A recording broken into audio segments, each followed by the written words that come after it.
Je vous souhaite la bienvenue au module de formation 2010 sur les appareils CyberShot de Sony. Vous allez vous rendre compte qu'en 2010, il n'aurait jamais été aussi excitant de vendre nos produits CyberShot. Au cours de ce module, nous allons parler des technologies existantes, des composantes importantes, mais également de nouvelles caractéristiques qui ont été ajoutées au niveau de la performance, de la qualité d'image et aussi de la facilité d'utilisation. Alors commençons sans tarder avec les composantes importantes de plusieurs de nos CyberShot au courant de la gamme.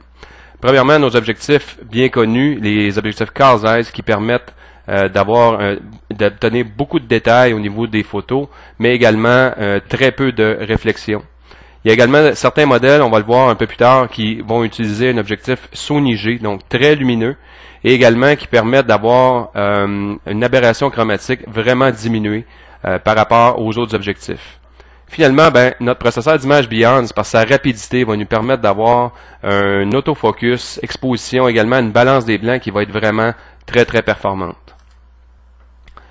Au niveau des caractéristiques aussi très conviviales de nos CyberShot, et vous connaissez tous notre solution double anti-flou qui combine notre stabilisateur d'image optique et une sensibilité ISO qui est élevée.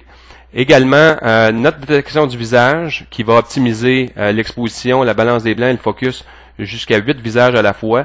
Notre détection de sourire qui a été nettement simplifiée cette année. On peut simplement l'activer avec un bouton sur l'appareil. Également, notre mode intelligent automatique qui va permettre d'utiliser en conjonction avec la détection de scène 8 différentes scènes et également même activer par exemple la fonction macro sans même qu'on ait besoin de le faire. Donc l'appareil va le détecter par lui-même. Notre logiciel Picture Motion Browser version 5.0, encore une fois amélioré cette année avec un index calendrier beaucoup plus facile à naviguer. Également, il y a certains modèles, on va le voir un peu plus tard, qui ont ce qu'on appelle le Picture Motion Browser dans l'appareil. Donc vraiment intégré dans l'appareil photo qui nous permet d'envoyer nos photos sur Internet, par exemple, sans même utiliser un ordinateur. Donc, si on regarde ici les 5 caractéristiques clés évoluées qu'on a cette année, premièrement, notre capteur d'image Exmor Air CMOS qu'on va retrouver sur certains modèles, beaucoup plus sensible qu'un capteur régulier CMOS. Également, va nous permettre de réduire le bruit de moitié et en conjonction avec notre processeur d'image Beyond et également les objectifs Sony G vont permettre dans les scènes à basse luminosité, par exemple, de donner des résultats vraiment impressionnants. Le Sweep Panorama, on l'a intégré l'année dernière dans certains appareils à l'automne et facilement avec cette fonctionnalité-là, simplement en bougeant la caméra, on va être en mesure de faire vraiment une prise de vue panoramique. Une amélioration cette année, on intègre aussi dans tous les modèles qui ont un capteur Exmor Air CMOS la fonction du Sweep Panorama, mais intelligent cette fois-ci. Et la différence, c'est que là, on va pouvoir faire aussi une prise de vue panoramique, même s'il y a un sujet, donc une personne qui est dans la prise de vue. Et les résultats vont vraiment être impressionnants, comme on le voit ici dans les deux exemples.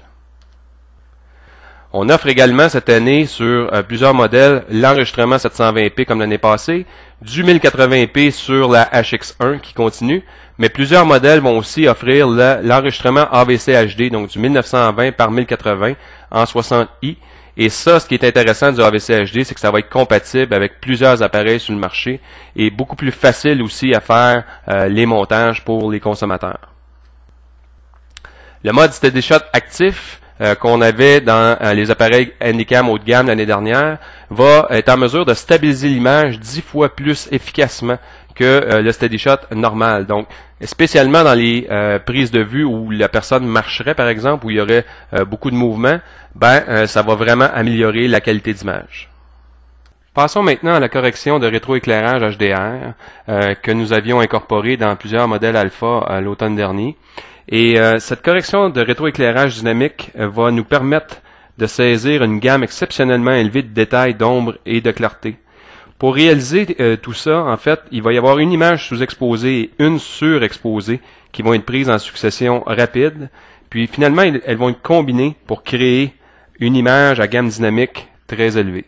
Et on va voir un peu plus tard sur quel modèle on va retrouver ce système HDR-là.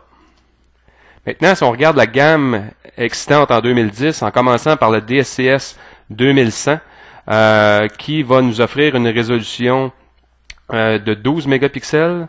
On voit aussi, évidemment, que comme les séries S habituelles d'entrée, on va utiliser des piles AA, détection du visage, la détection du sourire qu'on ajoute cette année, et également comme convivialité, notre mode intelligent automatique qui va vraiment simplifier la vie, et également le mode facile pour les prises de vue là, qui va simplifier la compréhension des clients des différents réglages de l'appareil. Si on regarde la série W par rapport à la série S, on s'aperçoit qu'au niveau du zoom, on va avoir un zoom de 4x. Sur la série S, on parlait de 3x.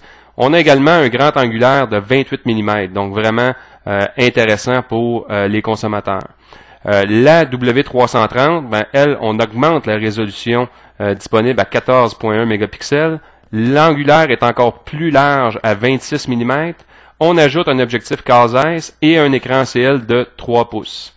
Au niveau de la W350, on ajoute le stabilisateur d'image optique, la possibilité de faire des vidéos en 720p, la fonction Sweep Panorama et notre processeur d'image Beyonce.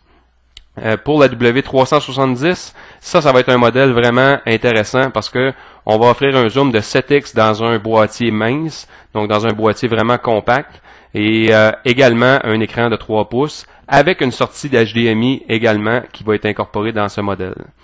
La DSC W390, un grand angulaire de 24 mm, également un objectif Sony G. Et finalement, la WX1 qui était entrée sur le marché l'automne dernier va continuer en 2010 avec son capteur Exmor R CMOS de 10.1 mégapixels et évidemment aussi sa compatibilité au Party Shot et la possibilité de prendre 10 images par seconde.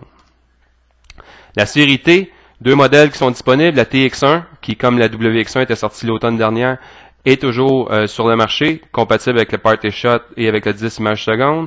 La TX7, c'est quoi les gros avantages? Un impressionnant 25 mm de grand angulaire pour un appareil aussi mince, c'est vraiment très intéressant.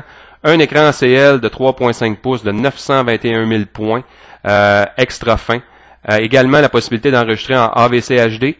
Le Sweep Panorama intelligent est aussi disponible sur la TX7. Et puis finalement, non la moindre, la série H avec deux modèles, dont la DSC HX5V et son capteur Exmor R de 10.2 mégapixels, un grand angulaire de 25 mm. On retrouve également le mode actif du stabilisateur d'image optique, le mode intelligent Sweep Panorama et la fonction GPS compas qui va également nous permettre pas seulement d'avoir les données GPS de l'endroit où la photo a été prise, mais également les directions et même l'angle avec lequel la photo a été prise. La DSC HX1, notre porte-étendard avec 20 X de zoom optique et les possibilités d'enregistrement vidéo en 1080p est également disponible en 2010. Au niveau des accessoires, il ne faut jamais oublier de rappeler tous les accessoires qu'on a, de proposer les différents étuis très stylés qu'on a également, les piles InfoLithium en option, tous les accessoires également pour que les gens puissent partager leur contenu en HD. Juste une petite suggestion, il va y avoir une charte de compatibilité au niveau des accessoires qui va être sur le site, que vous allez pouvoir consulter. Et aussi pour plus d'informations, il y a toujours sonystyle.ca qui peut vous donner des renseignements. Alors, je crois qu'en 2010, comme vous avez pu le remarquer, on a tout ce qu'il faut pour satisfaire aux différents besoins de nos consommateurs, autant pour ceux qui recherchent un appareil de base qui va leur donner des fonctions pour quand même prendre de très bons résultats, mais aussi pour ceux qui recherchent des fonctionnalités avancées, et tout ça dans une convivialité vraiment impressionnante. Alors, je vous remercie beaucoup de votre attention. N'oubliez pas d'aller compléter les petits quiz en ligne et également tout le contenu dont les présentations PowerPoint, les PDF et également les vidéos de démonstration qui vont être en ligne pour vous. Alors, je vous remercie et bonne vente.